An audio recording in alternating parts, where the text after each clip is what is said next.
And meteorologist Pat Prokop with your exclusive Doppler Max 11 forecast. You're watching the award-winning WTOC TV, Channel 11, the Southeast news leader.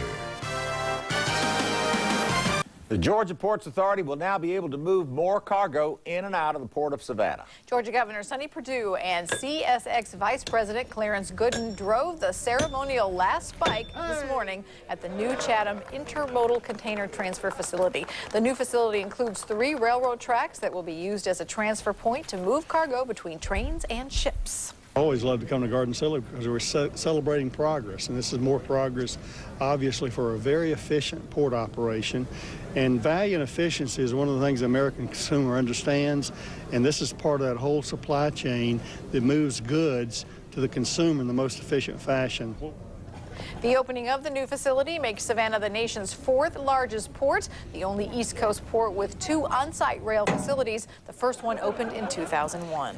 Port's growth has long been somewhat of a blessing and a curse for the city of Garden City. It's good in that it continues to bring in new jobs and boost the local economy. But the port has grown so much, it's brought with it lots more traffic, more trains, and ultimately squeezed out Garden City Hall, wholly changing Main Street in Garden City. Well, Garden City has come up with a solution, building a new City Hall and relocating the city center to Dean Forest Road, just south of Interstate 16, which is really central to the overall of Garden City after relatively recent annexations. It is a bold move, but as our Michelle Painter shows us, it is one that city leaders say is essential to secure a future for Garden City.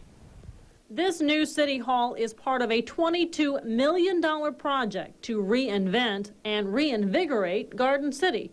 When it's completed in August, it will house the city offices and the Garden City Police Department.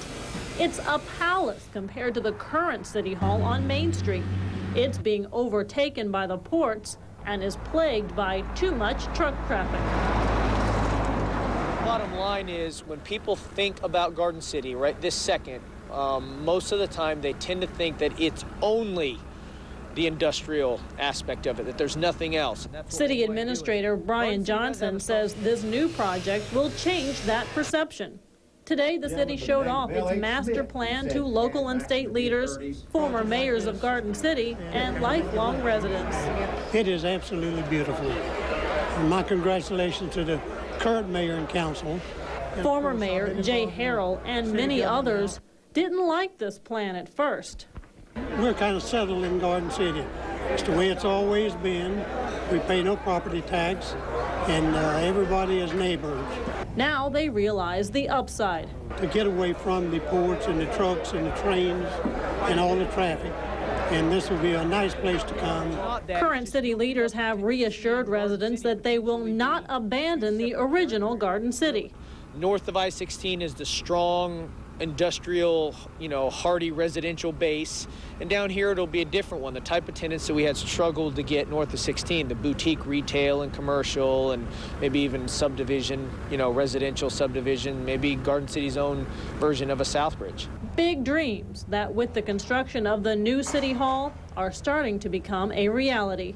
In Garden City, Michelle Painter, WTOC News. I was honored to have been asked to serve as MC today. And by the way, you may wonder in these tough economic times, how is Garden City paying for this? Well, they got most of the money from the port and the sale of the current City Hall and the land on which it sat. The rest of the funding came from the city's savings. They've always done it that way. If you want to watch a video on the city's plans, then you can go to WTOC.com. And it is an amazing complex out there, I can tell you. The new Food Lion store should be opening within a matter of weeks, less than a month now. Yeah, we had the chief on a while back when they first released the plans that they were going to make that move over there. And Brian Johnson, they're taking a look at it too, but it's going to be really amazing. Yep, and they've gotten everybody to come on board slowly. Yep, so and a lot of former mayors were there today, and they've given it its blessings. So that's good. it looks like it's going to be new. This is WTOC's